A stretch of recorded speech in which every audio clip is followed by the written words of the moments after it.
もし街ですれ違ったごく普通の少年が正体を隠した連続殺人鬼だったら、遡ることおよそ32年前の1991年11月28日、エクアドルの首都キト。いらっしゃいエルモサ。美容院を営む女装家チャーリーは数人の若者を自宅へ招き入れました。そのうちの一人はファン・フェルナンド・エルモサ。まだあどけなさが残るものの端正な顔立ちをした彼はチャーリーの美容室に通う常連客の一人。若者たちとチャーリーはそこから数時間酒を飲み交わし、楽しいひとときを過ごしていたんです。そしてそろそろ帰るよ。数時間後、そう言って席を立とうとしたエルモサ。あらまだ早いじゃない、もうちょっと付き合ってよ。チャーリーは何の気なしにエルモサを引き止めます。すると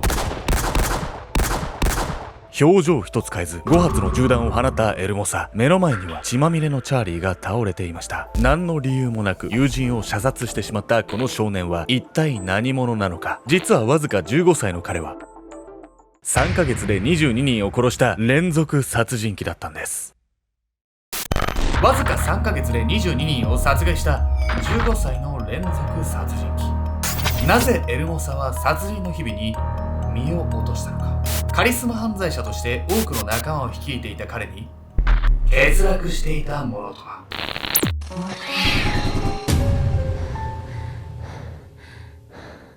おそす。韓国楽しかったよ。ケンちゃんです。韓国美女です。ヤミゴさんね、僕韓国行ってきたんですよ、先週。なんかストーリーで見たことよ。美味しいものなんか食べれたの？美味しいものも食べましたし、うんイテウォンクラスで有名なイテウォンも行ってきましたし、うん韓国ってね、めちゃくちゃバスが発達してるんですよ。Google マップがですね、バスか電車しか出してない。バス停がめっちゃいっぱいあって、すげえ頻度で来るんですよ。街中の移動をほぼバスでした。外の景色見れるから、めっちゃいいんですよ。覚えてきた韓国語を教えて。ティーマニーカード。英語じゃね？本日ご紹介するのはエクアドルの連続殺人鬼ファン・フェルナンド・エルモサについて。なんと彼ですね、わずか15歳で22人もの人を殺害したという恐ろしい少年なんです。15歳で22人ってもうどんな環境で育ってたのよ。15歳っすよ。鼻水垂らしてサッカーしてますよ。久しぶりに聞いた。まあそんなエルモサなんですけれども、彼は実は、よくあるね、劣悪な環境で育ったみたいな子じゃないんですよ。仲間のギャングたちからも一目置かれるカリスマ的存在だったんです。一体どんな少年だったんでしょうか。悪のカリスマ。遡ることおよそ32年前の1991年11月22日、エクアドルの首都キト。その日の夜、タクシー運転手のサンブラーノさんは繁華街のメインストリートで客待ちをしていました。そしてしばらくするとタクシーへ近づいてきたのは10代半ばの頃の数人の少年たち。いかにも不良といういでたちの彼らからはかすかにアルコールの匂いが漂っていました。北の方へ行きたいんだ。サンブラーノさんに声をかけたのはパーマのかかった髪型が印象的なグループのリーダー格の少年。サンブラーノさんは少年たちを乗せると言われた通りに北へ向けて車を走らせます。そしてそれは繁華街を抜け、だんだんと人通りが少なくなってきた時のこと。この辺で止めてくれ。リーダー格の少年がそう指示を出した場所は何もない路地裏。サンブラーノさんは何かおかしいと思いつつも少年の指示に従って車を止めます。そして本当にここでサンブラーノさんがそう言いかけたその時、暗い夜道に鳴り響いた2発の銃声。次の瞬間、サンブラーノさんは頭から血を流し、その場に倒れていました。そしてそのすぐそばには不敵な笑みを浮かべ、動かなくなったサンブラーノさんを眺める少年の姿が。普通にお客さんとして乗ってきたらさ、そんななんか犯罪者とかなんて絶対わかんないし、見分けようもないわよね。そんないくらね、柄の悪いって言ってもね、10代の子にいきなり頭打ち抜かれるなんて思いもよらないですよね。その後、少年たちは奪ったタクシーを街の外まで走らせ、サンブラーノさんの遺体を遺棄。以降も彼らはタクシー運転手、同性愛者をターゲットにし、わずか3ヶ月で22人もの殺人を犯していくんです。ただ、彼らはグループで犯行に及んではいるものの、殺人を行うのは決まってリーダー格の少年のみでした。その正体はファン・フェルナンド・エルモサ。12歳の頃から多くの少年少女を束ね、ギャングのリーダーを務めている彼は悪のカリスマとも呼べる少年でした。12歳でギャングを結成。そんな劣悪な環境で育ったわけでもないっていうのがまた不思議よ、この子が。一層どんな環境で育ったか気になるんだけど。実はエルモサの両親とても心優しい方々だったんですよ。しかしね、その家庭環境に彼のね、性格を歪ませてしまう理由があったのもまた確かなんです。少年を歪めた善意。1976年2月28日、エルモサはエクアドル北部に位置するスクンビオス州で生を受けます。しかしエルモサの両親は非常に貧しく、子供を育てる余裕がなかったため、彼はまだ1歳の頃に養子に出されることに。こうしてエルモサは比較的裕福な養父母によって何不自由なく育てられることになるんです。この子は私たちの本当の子として大切に育てましょう。小さなエルモサをあやしながら穏やかにそういった養父母はエルモサが自分の出自に負い目を感じないよう養子であることを隠して育てることにしました。彼らはエルモサのことを知っている人がいない首都キトへ転居してまで彼にその事実を悟られないようにしたんです。この思いやりが後にあだとなってしまうとはこの時の養父母には知る由もありませんでした。めちゃくちゃ素敵な養父母さんじゃないのよ。でも何、その養子だってことを隠してたことがなんかすっごい悪影響とかに繋がっちゃったってわけ？そうなんです。平穏なね、日々を過ごしていたエルモサなんですけれども、そんな日々をね、脅かす人物が彼らの元にやってくるんです。それはエルモサが9歳の頃のこと。突然の訪問者に養父母が玄関を開けると、そこに立っていたのは10代半ばの少女。心なしかエルモサの面影があるその少女は、幼少期のエルモサと生き別れになった実の姉グロリアでした。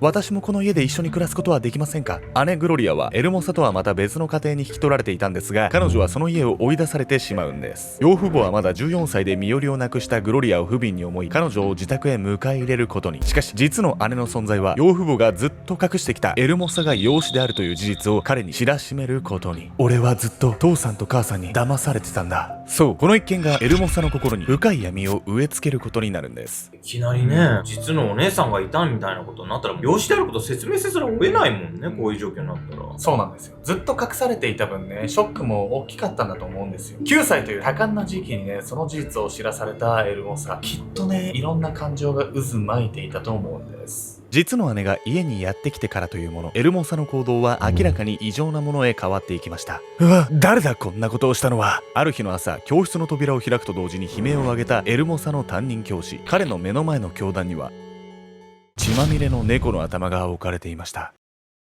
僕がやりました。クラスメートが皆怯える中、悪びれる様子もなく手を挙げたエルモサ。この頃から彼は動物の虐待を繰り返すようになったんです。以降エルモサは民家へ盗みに入ったり、店のショーケースを壊して宝石強盗をしたり、年を追うごとに素行を悪化させていきました。このように姉がやってきた一件から完全に人が変わったように悪の道へ進んでいったエルモサ。しかし彼の精神を悪い方向に導いたのはこの出来事だけではないと考えられているんです。エルモサは幼少期から養父母との関係性により、そもそもまともな倫理観が育ちにくかったのではないかとされているんです。養父母との関係性って言ったって、だって優しく育ててくれてたんじゃないのよ。何が問題なの？やっぱりね、優しくされるだけじゃダメだったんですよ。というわけで本日のメトラキーワード、エディプスコンプレックスについて。エディプスコンプレックスとは、精神分析学の創始者ジークモント・フロイトが提唱した概念で、男の子が母親の愛を独占するために父親に抱く対抗心のこと。男の子にとって母親のパートナーである父親は何より憧れの存在となるんです。そして男の子は憧れの存在である父親に叱られる中で道徳や倫理観を形成するとされています。エルモサの養父は軍人だったため家を空けることが多く、エルモサともあまり話す機会がありませんでした。そしてエルモサの養母は彼に対し常に寛容であり、養父がエルモサの悪事を叱った際にもいつも彼を擁護していたといいます。その生育環境がエルモサの倫理観を歪める一因になったとも言われているんです。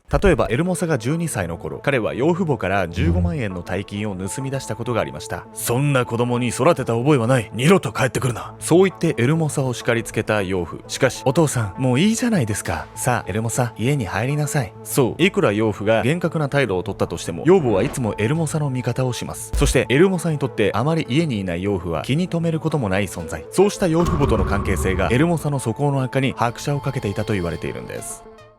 お父さんがすがちだったっていうのもあるかもだけど、何よりお母さんがちょっと優しすぎるよね。そうなんですよね。父親って家のルールになるみたいな存在じゃないですか。そういう対象はいなかったんでしょうね。ただね、エルモサはこの時点ではまだ殺人までは犯していなかったんです。彼が殺人鬼に変わってしまったきっかけとして、憤りを覚えるような出来事が起こってしまったんです。少年連続殺人鬼。みるみるうちに犯罪行為をエスカレートさせていったエルモサは12歳の頃、同世代の少年少女たちを率いてギャング団を結成。以降3年にわたり強盗や窃盗の犯罪を繰り返していくんです。その間エルモサは他人の身分証を利用し偽名を名乗り警察を撹乱。数多くの犯行で一貫性が証明できず、警察はエルモサの正体になかなかたどり着けずにいました。そしてエルモサが15歳を迎えた1991年、彼はついに殺人にまで手を出してしまうことになるんです。きっかけはエルモサが銃を手にしたこと。そしてその銃を手渡した人物はなんと警察官だったというんです。警察が銃を撃ったってこと？そうなんです。詳しい経緯は不明なんですけど、エルモサによると銃と銃弾の入手ルート警察だというんです。銃を入手したエルモサはその後タクシー運転手と同性愛者にターゲットを絞り、次々と殺人を繰り返していきました。タクシー運転手を殺害した理由についてエルモサは態度が悪かったから、過剰な料金を請求されたから、相手が襲ってきたからなどと語っています。しかしそれらは罪を軽くするための建前で、本心は強盗目的でしょう。そして同性愛者を狙った理由ははっきりはしていないんですが、おそらくは容姿端麗なエルモサが彼らを誘い出しやすかったから。タクシー運転手と同性愛者エルモサにとってはいずれも密室で二人きりになりやすいターゲットだったんです。このようにして殺人を繰り返すうち約3ヶ月で被害者は22人にも及んでいきました。バレないように人に見えないところで殺せるって人を選んでたわけね。確かにずる賢いわね。そのずる賢さこそがね、仲間から頼られたり尊敬されたりする要素でもあったんですよね、皮肉なことに。ただですね、組織的に犯行をねやれちゃったカリスマ的存在のエルモサ、逆にその組織的な体制からねボロが出て逮捕のきっかけになってしまうんです。エルモサの犯行が報道されると、キトの町のタクシー運転手と同性愛者は怯えながら日々を過ごすことに。さらに犯行の多くが夜の時間帯に発生していたため、一部のタクシー会社は午後6時以降の営業を停止。生活が一気に不便になったことで市民は怒りを募らせていくんです。この状況を受け警察はついにエルモサ逮捕のための特別チームを結成。そして1992年1月初頭、ギャング団の一員を捕らえた警察はついにエルモサの正体を突き止めることに成功。満を持してエルモサの逮捕へと踏み切るんです。1992年1月16日深夜、首都キトディグハ通りにあるその民家に数名の人影が忍び寄った。その正体はエルモサ逮捕のために結成された警察の特別チーム。家の中の様子を注意深く伺う警察。しばらくするとその中の一人は声を潜めながらこう言った。大丈夫、寝ているようだ。小声で確認し合い、警察は天窓から家の中へ侵入。そしてやったか。エルモサが寝ているであろうベッドへ一斉に発砲した警察官たちは顔を見合わせる。しかし、おい、これを見ろ。血に濡れた布団をめくると、そこに倒れていたのはエルモサの養母。そして家中に響いたその銃声はエルモサに警戒態勢を取らせるには十分なものだった。物陰に潜みながら警察の特別チームへ向け何度も発砲するエルモサ。さらに夜の住宅街にけたたましく響いた爆発音。エルモサの放り投げた手榴弾によって外で待機していた2人の警察官が負傷。エルモサはどさくさに紛れ窓枠を乗り越え裏庭へ飛び出した。そして彼はそのまま夜の街へと走り出す。結局エルモサはこの後すぐに警察に捕まることになるんですが、彼は15分間も警察と銃撃戦を繰り広げたにもかかわらず傷一つ負っていなかったというんです。まだ15歳の子供なのになんで銃撃戦に慣れてるわけ？そうですよね。何はともあれ警察は罪のない養母までね殺してしまったっていうのがいたたまれないですよね。そしてね、逮捕されたエルモサなんですけれども、彼が残した逸話ここで終わらないんです。少年殺人鬼の末路。エルモサが逮捕されると、あまりにも若すぎる連続殺人鬼の正体に国民は騒然としました。そして報道陣の前に姿を現したエルモサは国民たちへ向け毅然とした態度でこう語ったんです。私の名前はファン・フェルナンド・エルモサ。2月28日に16歳になることをはっきりさせておきたい。国民たちへ向けなぜか自分の年齢をアピールしたエルモサ。彼がそのように語った理由は後の裁判で明らかになります。22人も殺してるんだ、死刑にしろ。エルモサの裁判では凶悪な連続殺人を犯した彼に対し多くの国民が極刑を求めました。しかしこの時エルモサに下された判決は懲役4年。この判決は当時のエクアドルの少年法にのっとったもの。そう、エルモサが報道陣に年齢をアピールしたのは自分に少年法が適用されることを強調するためだったんです。懲役4年の判決は未成年者に課される罰則としては最高刑でしたが、22人の殺人に対する罰としてはあまりにも軽すぎるものでした。逮捕された後もずる賢いやつね、本当に。もうこれ4年で釈放なんかしちゃって絶対やばいわよ、これ。ですがね、釈放どころの話じゃないんですよ。エルモサはですね、逮捕したその後が大変なんです。4年の懲役刑が決まり少年刑務所へ送られることになったエルモサ。しかし彼はここから16ヶ月後に脱獄。エルモサは持ち前のカリスマ性で刑務所内でも10人の仲間を集めました。さらに刑務所外にいるガールフレンドから銃を入手し刑務官を射殺。こうしていともたやすく刑務所から脱走してしまうんです。脱獄後はコロンビアのボゴタへ逃れ強盗で生計を立てていましたが、すでに多くの人に顔を知られていたため3ヶ月後には再逮捕されることに。エルモサはこの件で素直に刑期を全うした方がいいと悟ったのか、その後は1996年に釈放されるまで刑務所でおとなしく過ごしていたというんです。そして釈放されたその時、エルモサは最後の大事件を引き起こすことに。それは釈放からわずか1ヶ月後の1996年2月28日、エルモサが20歳の誕生日を迎えた日のこと。大変だ。エクアドル北部のスクンビオス州でアグリアリコ川のほとりを歩いていた農民が発見したもの。それはエルモサの遺体。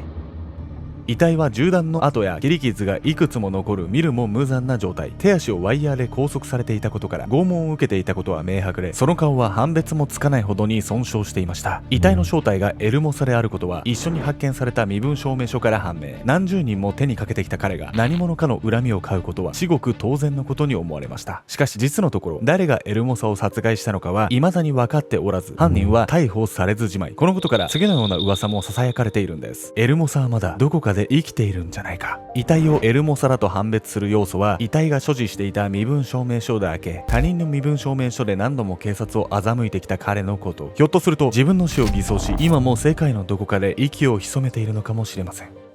はい、というわけでね、皆さんね、去年ね、出してすぐちょっと売り切れてしまったんですけど、ちょっとまたね、ベージュと白のこの T シャツね、復活したんで、胸元がワンポイントの刺繍で、裏がね、原田千秋さんのイラストでね、作ってるんですけど、で、この T シャツも売り切ったら今回、ちょっともう一回作るかは、未定なので、またね、すぐ売り切れてしまったらすいませんなんですけど、興味ある方はね、ぜひね、概要欄、もしくは固定コメントから見ていただければと思います。草暑い夏におすすめ。